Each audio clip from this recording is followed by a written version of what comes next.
Waffling. So welcome to either a first one or another one of these. So this time now, I guess we can talk. Yes, we can talk about Sweet Baby Incorporated, the most trans black minority anti-white company that ever existed in the making of the universe. So, if you come from my first channel, you may have seen the video Sweet Baby Inc. How Activism Poisons. And if you already saw it, you know how it's like. If you're new to this and this is the first time you see me, hi, I'm Cked. And essentially, what that video was, watch it. I think it's a pretty good one. You will very quickly see, if you watch it, that all it is essentially an advertisement to people that think a certain reality exists, and then they watch a video and then they realize, oh, maybe this is not completely true, you know? Because we did crazy research which involved, insane stuff like reading an article or two or watching a video through and not foaming from the mouth, like having an aneurysm while hearing a word that we didn't like. So huge thanks to Elwood, to Parallax, to myself, especially to myself, and to the patrons, because that video was pretty cool, and I think without the help of, especially Elwood and Parallax, it wouldn't have been that amazing. It turned it was supposed to be a 20-minute fucking video, then it turned into a 1 hour 40-minute thing. And it's interesting that for me, whenever I want to do a project, it turns into a super fucking long thing that no one is gonna watch. But this time, I think people are actually gonna watch it. So I hope that eventually it's gonna be well watched. But yeah, what are we gonna talk about today?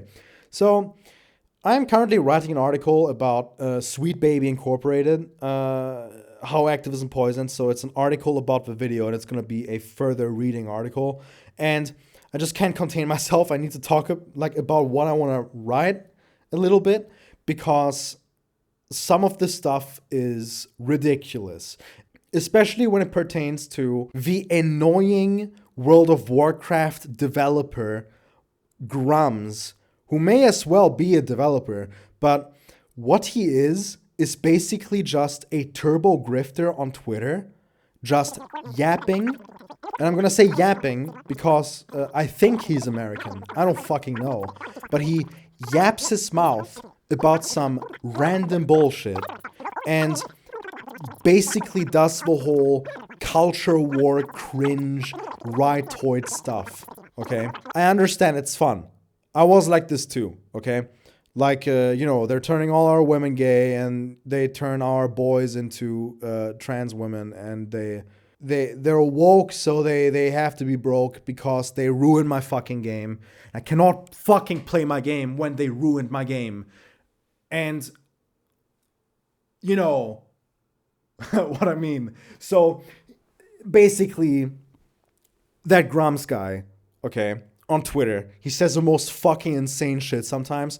Or, he wants to purge gaming. Gaming has to be purged. That's what he said. That's actually what he said. I'm not making this up. Cue the clip. Editor, cue the clip. Editor, cue the clip. Me, editor, cue the clip. Island Patriot says there is no middle ground with these leftists. Unfortunately, you're probably right about that. It's gaming has to be purged, unfortunately. So Grum says insane fucking shit and is extremely unlikable. He talks like a Reddit moderator. Just listening to him talk makes my skin crawl. I don't like that guy. We did make fun of, the quartering. The quartering is a room temperature IQ journalist that basically reads Twitter headlines, and that's pretty much it. Then we have people like It's a Gundam, who I don't even know what the fuck he is, content-wise. He screams at people in videos, and he doesn't like when people are sensitive little bitch boys, but then he himself is sensitive as fuck, because when he sees something that he doesn't like, he's gonna make a 30-minute video about like yelling at, an imaginary problem, which he strawmans in his head and twists and bends reality of. So we don't need to talk about It's a Gundam. All you need to know is his content fucking sucks. It's a Gundam, if you're watching this, your content fucking sucks. It sucks. It's culture war grifting. It's multi-track grifting.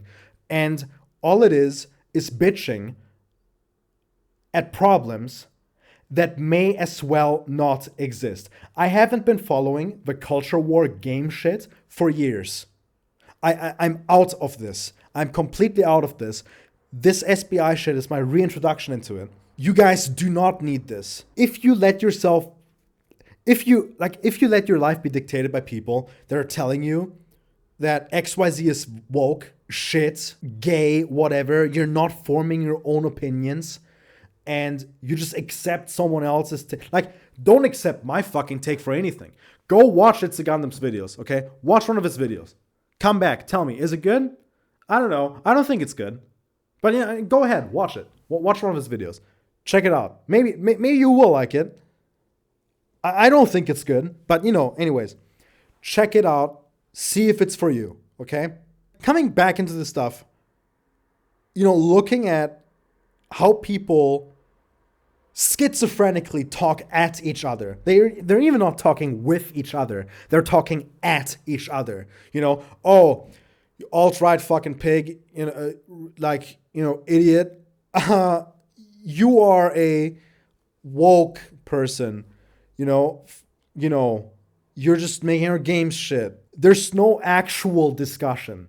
It's basically just like, I think you're stupid. No, I think you're stupid. Not like, the other person's like, I actually think you're stupid, And the thing is, I can't really blame the victim side, as in, the people that are getting grifted at. Chris Kindred aside, starting the entire charade, starting the entire shitstorm. What that company does is consulting, writing, if they're allowed to. And that is it. So they get paid to do something. They do the thing. That's it. They fuck off. They go into the wild and do something else, right? But we can't just stop at that.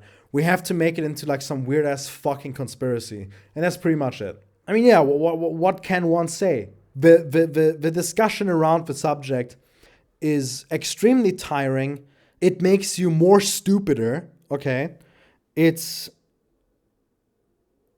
annoying as shit. It's just annoying as shit. People post memes. They talk about the stupid fucking subject. They think that they know what they're talking about. They don't know what they're talking about. But then when it's someone that, fell into this grift hole, they don't know that they have been played yet. You can't be mad at them. Because if you're mad at them, then, you're mad at them being victimized by the grifters. So you have to go back to the grifters and you have to, tell them, yo, you guys are fucking, piece of shit, whatever. Or, hey, you guys are distorting reality. Or, I'm not sure, Asmongold, in case you didn't notice, maybe there's more behind this. Maybe you shouldn't cast your judgment too fucking quick. Maybe you should watch an entire GDC video that you find boring first.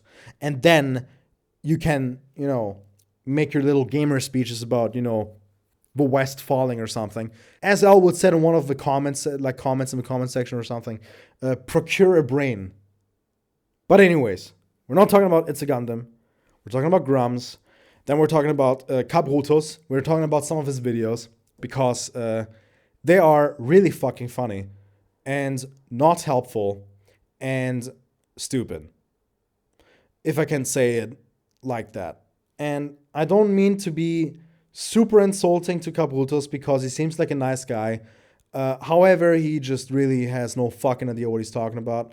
And it's really funny that he doesn't see that his behavior and the behavior of everyone else that's like on that rightoid kind of like, the more conservative side of things, I guess, when it comes to the subject, that they genuinely don't understand. The behaviors that they promote, they don't make the gaming industry better. They don't make them better. It's like, we want characters to be more beautiful. We don't want forced diversity. Even though diversity isn't being forced in the industry. If anything, what is being forced is, characters being aligned to the status quo to essentially make the game more appealing to a wider audience. Everything being conformed to, the demographic statistics, right? Which it doesn't have to be like that. Then, for instance, like telling people that you should just go buy a game because a lady looks nice in it is ridiculous. I already get into enough fucking discussions about the stuff like Tekken 8 and like other like games that just released or games that will release and stuff, which are about microtransactions, DLCs, the really, really fucked schemes that basically are made solely to get more money from you. And for instance, right, let's take Tekken 8 as a great example. Tekken 8, I bought that fucking game even though I don't have much money. It's a very expensive game. I bought it on the key store, but it's still expensive. I'm not paying 70 euros for a game, by the way. Fuck that. Fuck you. If you sell a game for 70 bucks, go kill yourself. I'm not paying 70 bucks to play a video game. Not happening. So the game costs 70 bucks. People pre-order the game, buy the game, whatever. You have the game. Now you're playing the game. There's issues in the game, whatever. They're not getting addressed because fuck you. Then, after some time, the battle passes that were... Because, okay, in the fighting game industry, in case you don't know, in case you're not a fight gamer, a fighting game gamer, a gamer that fights, a gamer fighter, brawler gamer. Basically, how fighting games work is that you make a down payment investment. You set up like a college fund, like way in advance, before you get the game. You basically plan what tier of game do I want to play. Do I want to play the standard edition, or the silver edition, or the gold edition, or the platinum edition, or the champion edition, or the deluxe champion Giga-Dick edition? And you select basically the most expensive tier, which gives you 1 year of free DLCs, free DLCs you pay for, or maybe longer. And then after a while, you pay for the other DLCs. And then basically in the end, you spend, like 200 bucks on one game. And sure, it's over time, but that's a shit system. It's shit. It sucks. Whatever. So you paid for the character passes. They already told you right from the get-go that they were going to fuck you. And you said, okay, daddy, and spread your fucking cheeks. So you already accepted it. You already got fucked, but whatever. Continuing on, you do your fucking thing. Now they implement a cash shop into the game. No one talked about this. They just did it. They just implemented a cash shop. And what can you buy? Legacy skins that already existed years before in the older games. Okay, well, that is a bit shitty. But, it's only $4 per thing. Now they're implementing a battle pass. A battle pass. More microtransactions. It's like, then they're shutting down mods. They're DMCAing tweets. They're they're just destroying their own game for no reason. They're destroying their own game for no reason because that is my idea behind that. Because they really want their players to buy the stupid fucking costumes. That's one thing, right? So this is where, for instance, with Tekken 8, people bought that fucking game. Then they got shafted real fucking good. The Tekken team can roll in their money. They most likely were forced by Bandai Namco to do the really consumer stuff as well, because I doubt that they wanted to do that. I mean, I hope they didn't want to do that. And in the end, everyone gets fucked, and now everyone is resenting that game, and people that I know personally that really love the game now are saying that the game is shit and they don't want to touch it anymore because they have a bad taste in their mouth. Well done. So that's cool. So what does Kabrutus do that is unhelpful and leads to basically just really stupid purchasing decisions? How about you watch a trailer, there's a woman that makes you go, hubba hubba, I like. You know, after watching the gameplay trailer, you don't even have the console that the game is going to release on. You have not played the demo. You will not buy the game yourself because you do not have a PS5. And you're likely not just going to buy a PS5 for one fucking game. What are you going to do? I'm going to tell you what he did. Oh, bro. This is the only good thing about this article. Stellar Play. Play this game. Support this game. Buy the heck out of this game. Look at her, bro. I mean, look at her.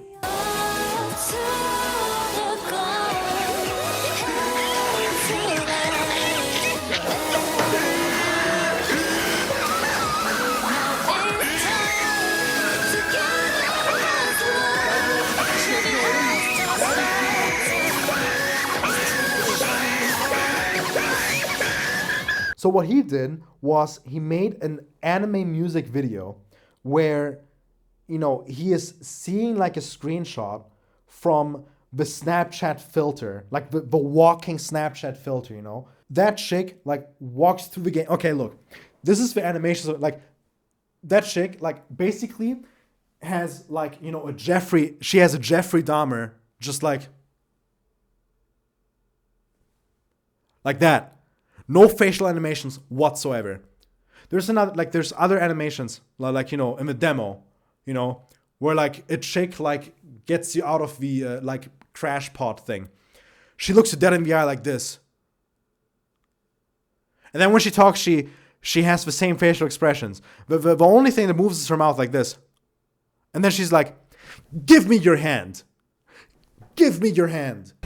Take my hand." You know, like this weird ass fucking overacted, over-animated stuff, okay? Then you get pulled out of a life pod, and then how it looks like is like how a kid gets pulled straight out of the womb, okay?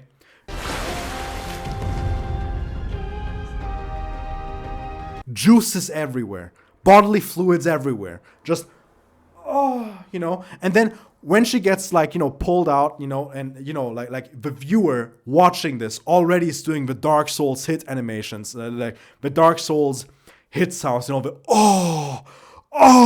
you know.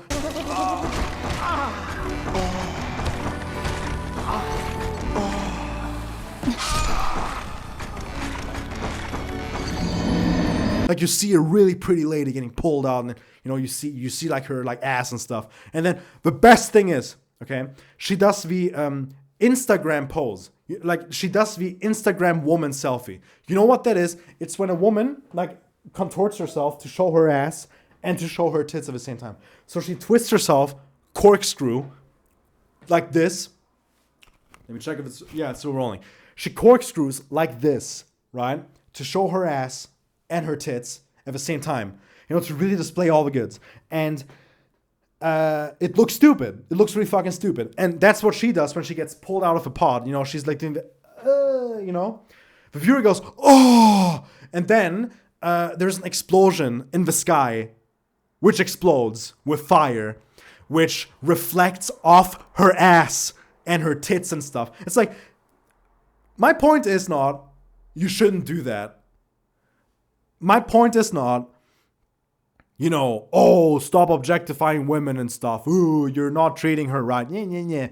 I don't care. I really do not care about this. I have Orc Massage in my Steam library. I really do not give a shit. The thing I give a shit about is when someone makes a game recommendation for a Devil May Cry hack and slash game, I guess, where all we see is one demo, cinematic trailers, some gameplay. That's it. Kabrutus calls, Snapchat filter woman, calls her like a really great character. SBI is never gonna be able to make such a good character. SBI, you could never make such a good character. I didn't even play this game, but I'm 100% sure that this character is gonna be way more loved than anything you guys have talked. We do not know what the character is like. The game is not out. The game will come out in like 10 days. The game is not out. We don't know what the character is like. She might be the biggest egomaniac bitch that ever existed. She might be a good character, but she might also be boring as fuck. She might be really badly voice acted. She might be cringe as fuck. We do not know. We just don't know. And basically, he tells this audience, I hope this game sells 20 million, 50 million copies. Delusional, for one, delusional. Second, it's a PS5 exclusive, okay? Doorstop gaming. That thing is not gonna sell that many copies. You're just giving this interpretation because she's pretty. I mean, that's pretty much it. That's it. It's like, oh, look, they didn't uglify all the women in that game, so that means that they're not being affected by DEI measures and stuff, and they're not hiring consulting company. How do you know that? How the fuck do you know that? We don't have any information on who worked on the game, how the game actually got off. Like, it's like we do not know who worked on the game. We know Shift Up worked on the game. They made a little documentary making off thing. But, you know, they're published by PlayStation, if I understand correctly. We do not know the inner machinations, the inner workings of PlayStation, of Shift Up, who did what and what does who. We do not know. And by the way, I did see gameplay of it.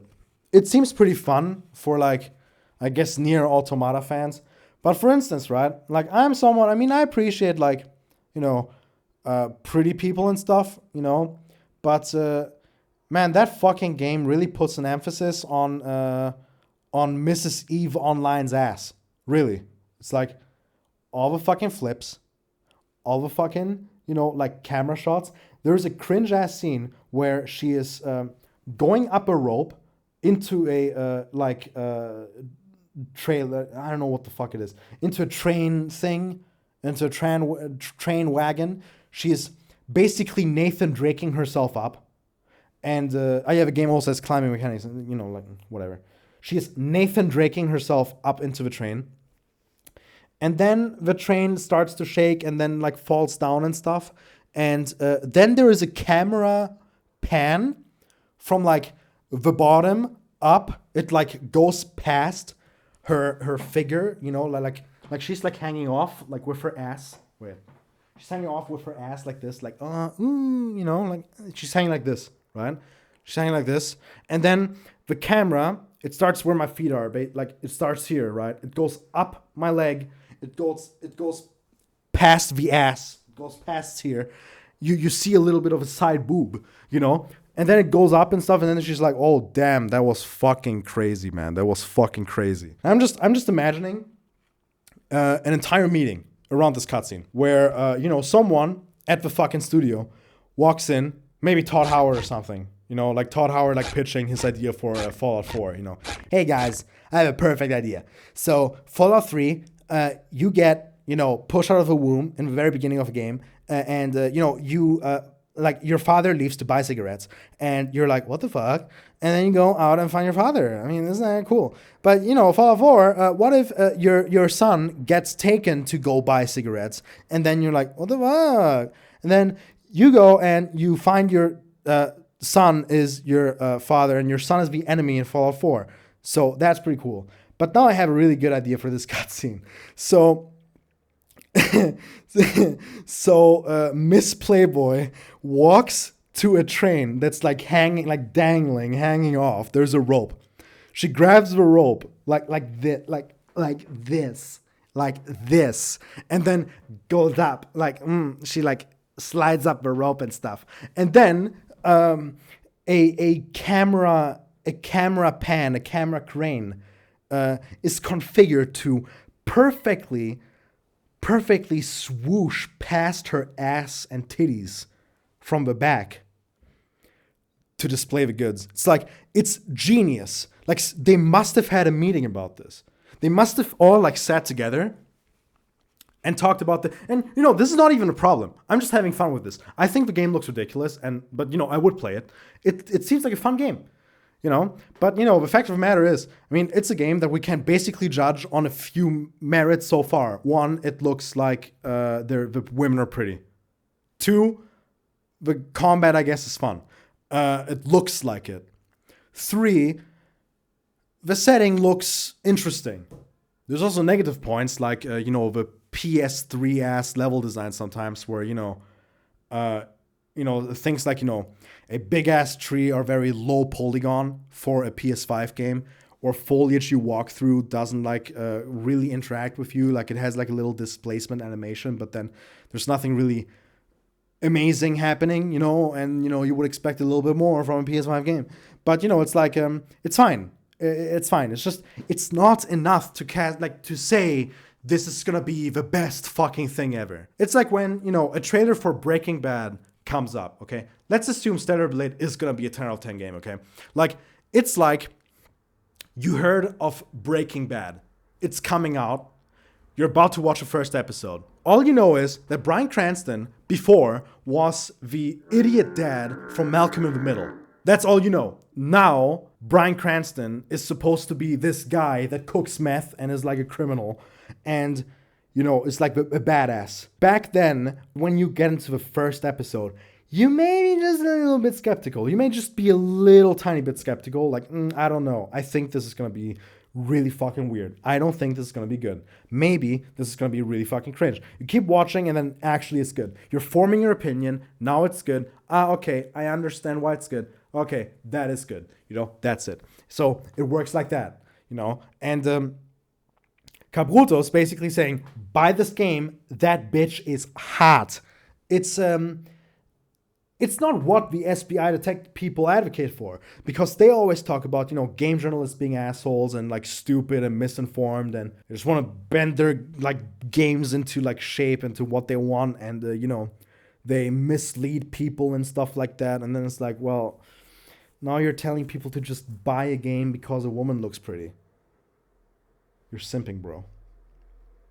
You're simping, bro. I mean, that's one thing. Agree to disagree or disagree completely. You can't tell me to fuck off. I mean, that's fine. I'm quick to judge on a lot of games and stuff, I mean, the difference is I don't tell people to just buy a game, whatever. I did that mistake years ago. Years ago, I recommended people to buy Postal 4 because I knew back then that the game was going to be good. If you want to see how my views changed on that, watch my video on Postal 4. Postal 4 No Regrets. Or no, actually it's called Postal 4 Many Regrets, okay? Watch that video, come back, write in the comments what you think. That video, for instance, shows that the promise of a good game, or, the romanticization, like the romantic vision of what the good game should be, doesn't always come true. So it's good to be aware of that and steer away from that kind of thinking, Don't think like that. But yeah, then we have to talk about Grums a little bit. The stuff he writes is the lowest common denominator of news. Reports. Grums likes to report on things. And when he reports on things, it tends to be stuff like they're having meetings at a company, white guilt meetings. Or I've heard down the grapevine from company A, B, and C that this thing happened and that thing happened and this and that and this thing happened. Oh, it's very profitable. I mean, there's an entire industry built up around DEI initiatives, consultancy, sensitivity reading has plagued novels for a long time. I have many writer friends who were basically edged out of their publishing houses and went independent because of stuff like this. And it's a very profitable industry. It's financially motivated, and it's as old as time. Consultancy is a very profitable business. There are huge firms on Wall Street that do this, and it's exactly that. You create a problem, you go in, and you say you're going to solve it, but you actually just move the deck chairs around the Titanic, because if you actually solved it, they wouldn't rehire you, and then you have a recurring business stream. And this is as old as time. The real question I have is, why writing? Why are these game companies going out and hiring writers? It is the smallest portion of your game team. It is the cheapest part of your budget. It makes no sense to outsource it unless you're after a specific expertise that you do not have in-house. And what is that expertise that is marketed by Sweet Baby Inc.? It's wokeness. We Right. sell wokeness. Why is wokeness valuable to that company? And for that, you got to get into where I was, CEO level game companies, how games are funded, ESG, and why that matters to your credit score, and why that helps get your game funded when you can check boxes on hiring firms like this. And we don't actually know if any of this happened because he talks to people that apparently don't exist because they're all anonymous sources. So we don't really know. We don't really know who they are and if what they're saying actually is true. You know, the followers that like his account and that use it as some kind of authority, because he gets fucking quote tweeted so much in the SBI stuff. And he's also perpetuating the fucking theory that SBI and how the fuck are they called? There's this fucking weird theory, conspiracy theory about SBI, which basically is an anti-Semitic conspiracy at this point because the owner of that company is Jewish. Let's just call a spade, okay? The investment company is called BlackRock, and they have some DEI stuff that's going on, and you know, it's alleged that Kim Belair is connected to BlackRock in some way, and she is not. She just isn't. Call me whatever you want to call me. She just isn't. There's no evidence. Like, the first time I heard this, I was like, ooh, this sounds good. Because, you know, when you write on stuff, like on scripts and shit, you do want to find, you know, the really golden nuggets of information, right? You want to find, like, the cool stuff. So if you find out, oh, there might actually be something to this, you know, like she might actually be contracted by these people and do whatever. I looked into it. No leads, nothing. There's no connection. There is no connection. There is no connection. And people still like perpetrate this stupid fucking garbage. There also was like a segment in the Jimquisition. In the I'm sorry, Jim. I'm sorry. Jesus. Jim Sterling, I'm sorry. In the quartering interview where Grums was at. He also said, you know, he went into this whole like song and dance about like, games are not made with your own money. I mean, true. Yeah, you get like investments and grants and stuff like that, I guess. And then he basically just, casually just whipped out his fucking game dev insider cock, ready for us all to suck, you know, and then said, yeah, by the way, they're they're doing the DEI ESG scores and stuff, and Sweet Baby, you know, they're like hired to make sure everything's fine so that the score is fine so that they can get more money. It's like, that's too complicated. That's the problem with like conspiracy theories. They're too complicated. If they want to make the game safe, I don't know, make fucking Candy Crush XL 15. Like, you know, the new Candy Crush game or something. Don't even start making like AAA game. It's like, what the fuck? I mean, what does, for instance, like Rockstar care about the woke shit? What do they, like, genuinely, what do they care? They can make whatever the fuck they want to make, and everyone's going to play it because no one gives a shit. In games such as GTA 4, GTA 4 is a tremendous game. There's a lot of stereotypes depicted in that game, and then a lot of horrible people, but then also a lot of minorities, a lot of people that, you know, are not Americans. That game is a very diverse game. A lot of bad people in that game. But, you know, it is a very interesting game. And for that one, for instance, there's a lot of swearing, a lot of insulting, a lot of whatever. The game was one of the most sold games ever. So, get fucked. I mean, what can I say? The one Jewish conspiracy theory that I saw, and that I also showed in the video, was this fucking shit post by this glow stick head that's basically pinned the post to his profile. And what it was was basically a anti-Semitic conspiracy theory where it even made the point that the owner of BlackRock is Jewish, as if that means anything. All the jokes and memes aside, what does it mean? What does it mean? Why do you need to point out that he's Jewish? The Jewish cabal, the Jewish network, all these people that are conspiring, And this is again the big question. What do the Jews even want to do with this fucking stupid campaign? If that's who is behind this, okay? They want to make women ugly for what fucking reason? For what reason? What is the reason? What is the reason? I don't even know. I honestly don't even know. Please enlighten me. If anyone knows, please enlighten me in the comments down below, okay? But I don't know what it is. And I'm not saying like that this theory is connected to Grumps, by the way. Like Grumps didn't say that. It's a different person.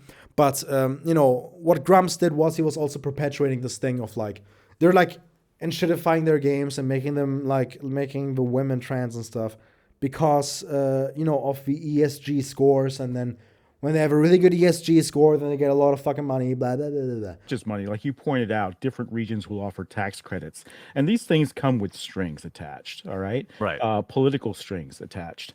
And one thing that, everyone needs to realize is that it's not that these studios are funding the games out of their own pocket. And so you have a lot of quid pro quo happening. And I can tell you that devs have been approaching me and giving me some inside baseball on what's been happening.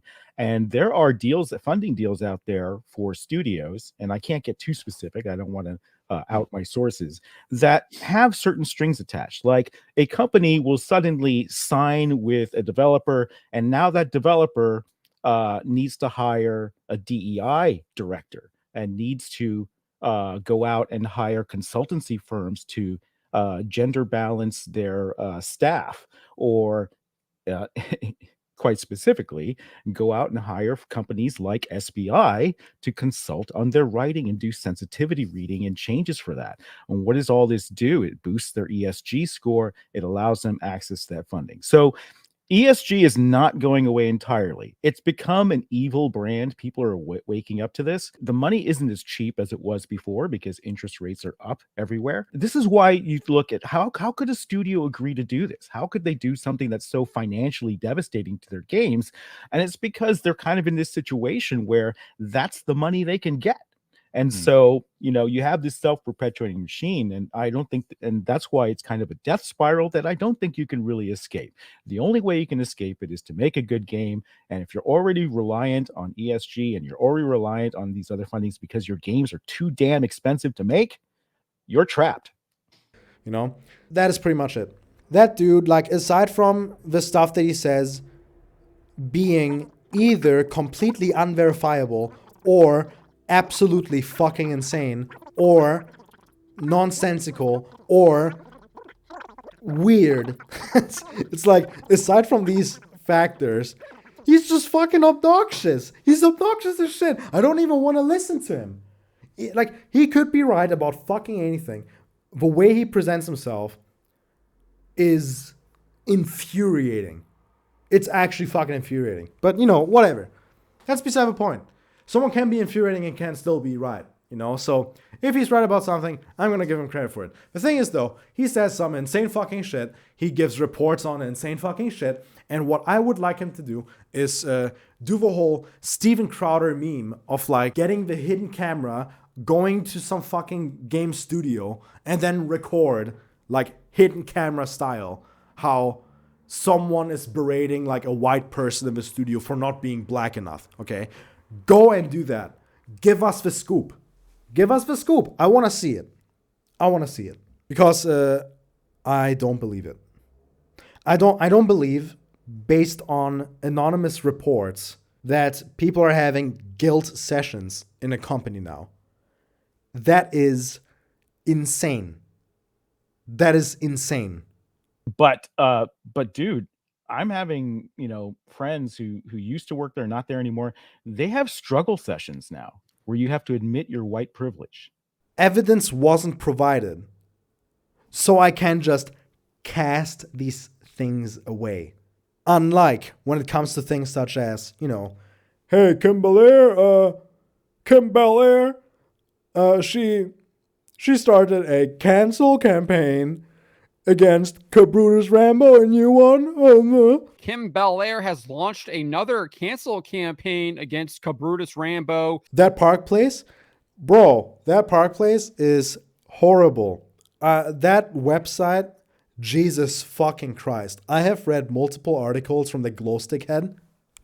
Okay, what I noticed is that this guy is either dyslexic or he is one of the most malicious writers on this subject ever, because literally anything Kim Belair says, he just takes it and just completely bends it and breaks every bone in its body to then reformat it into something that to him basically reads as, Kim Belair did XYZ. So one time, just to sum everything up for like a case where he did this, one time he basically alleged that Kim Belair, that she, Kim of Belair in West Philadelphia, born and raised, Kim Belair, she basically launched another cancel campaign against Kabrutus Rambo. Where did he get that from?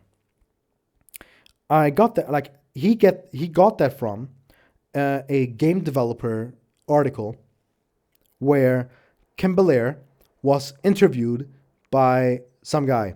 That's fine and dandy. That's cool. But I read the Park Place article first. I read through it. I was like, damn, that's crazy. And then I opened the original article. And guess fucking what?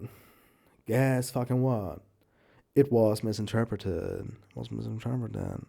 So what they actually did in the original article, by the way, what they actually did was they, like the reporter, or like Kim Belair, she basically said, yeah, so Sweet Baby Inc. detected are spreading misinformation about us, and we don't know what to do about that, and we find it crazy that Steam and Discord cannot do anything, and we don't know what to do and how to combat the misinformation.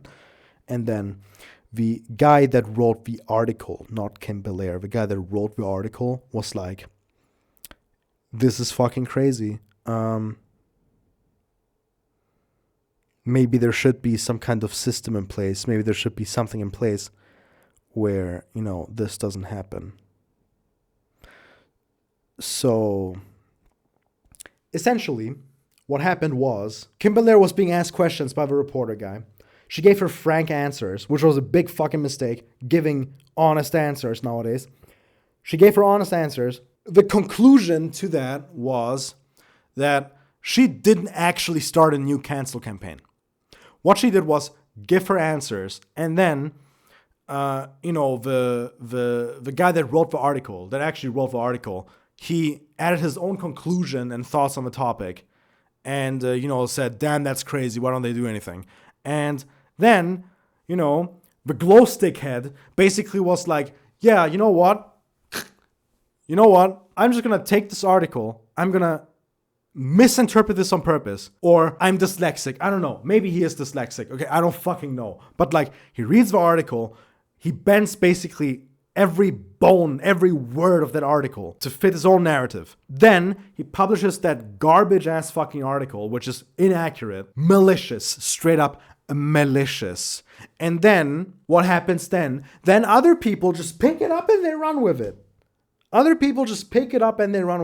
this is what happens all the fucking time, bro. The thing with that Park Place making that garbage ass fucking article where he says, Kim Belair launched another cancel campaign against Kabrutus Rambo.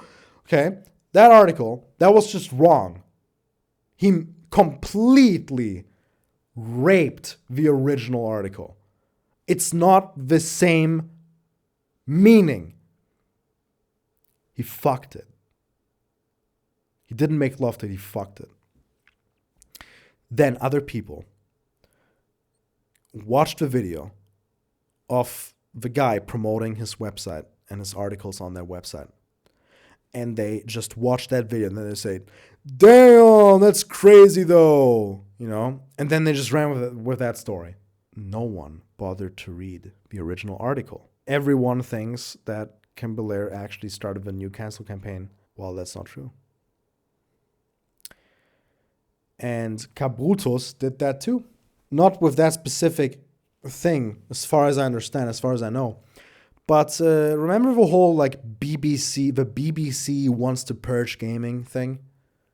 Which is, again, Grumps wants to purge gaming. Gaming has to be purged. He said that. But he actually said that. He himself. Island Patriot says there is no middle ground with these leftists. Unfortunately, you're probably right about that. Yeah, it's gaming has to be purged, unfortunately. But, you know, the BBC thing. People said that, you know, the BBC said that, you know, certain people in the games industry have to be purged and stuff because they suck and they're big meanie heads. That was a chick that works at the BBC that wrote a tweet on her private Twitter. Like, on her Twitter. Like, not private as in no one sees it and no one is expected to read it.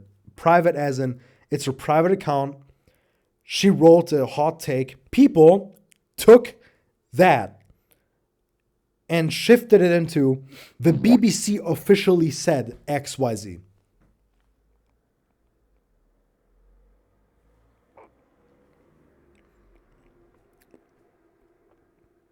You know, and then Kabrutus, he reads, like in his fucking recap video, he reads the headline on Twitter, opens the screenshot, reads the screenshot, closes, that's it. That's it. Oh yeah, Mr. Grams here. Shout out to Mr. Grams. He's been a great ally in this. He's been supporting me, my calls, my Steam creator page since the very beginning. And yeah, this guy is amazing. If you don't follow him on Twitter, just do it right now. He's great. Yeah, we had this. Game 2 just got too real. BBC are now calling for a final purge if you oppose Sweet Baby Inc. Oh man. Okay, that's heavy. Gaming has to be purged. The mask is off. This is a culture revolution. It's do or die. Yes. Let's see what she says. Where's the gaming present? Okay. Discuss. Oh yeah, she's discourse end with a final purge of ideological opponents from the medium. In the Evolve BBC Gaming presenter Jules Hardy, the best way for the current discourse around the Sweet Baby to resolve itself would be with a final purge of those players who are critical to the general presence of diversity, equity, and inclusion, aka DAI, you know, focus concentration companies within the game industry. Yeah, so let's say you guys make a final purge against us.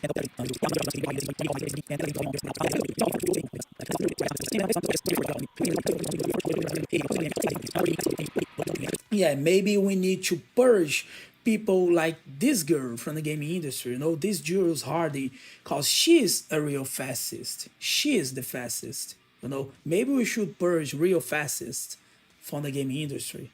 That would be way better in my opinion. Gaming has to be purged. Okay, let's see what else. Oh yeah, Mr. Grams again. Space Star Consulting Company, like, oh yeah. Yeah. And he's complaining about games journalists being bad at their job. You know, it's like, bro, look in the fucking mirror, man. Jesus fucking Christ. And that's how misinformation spreads, you know? And it's like, it's that easy. You basically just abstract an article away. You take an article, you do your fucking opinion thing, and then no one gives a fucking shit anymore. And that's the story everyone rolls with, you know? And for instance, right? The people on, you know, the side of SBI and stuff, you know, the wokerati, I guess, they were also wrong. And for instance, just, you know, like they read the PC Gamer article where they said, yeah, like developers made light of a Steam creator page. Then they left out completely that, you know, the SBI people, well, Chris Kindred specifically, called for a cancel campaign and wanted to take down the personal, like, Steam profile from Kabrutus and stuff. leaving that out of your mind completely, and when people tell you actually that actually happened, you know, and then you're like, well, I don't believe you, fuck off. You're also part of a problem, you know, you shouldn't do that. And people did that, you know, or like they don't know that part of a story, like some of them. But it is part of a story. No matter what the fuck you do, it's like always, it's just shit. It's just shit. It's just fucking shit. So like this subject is fucking stupid. Grifters gonna grift. What did we learn? Anyways, read the article if it's out. Watch a video. Actually, watch a video first, then read the article. When you watch a video, you actually get, you know, a good script and stuff. You don't get just a guy sitting in a chair, like, talking about it, like, about the subject off the top of his head. That was pretty much that. Have fun. And Wiederschauen. Reingehauen.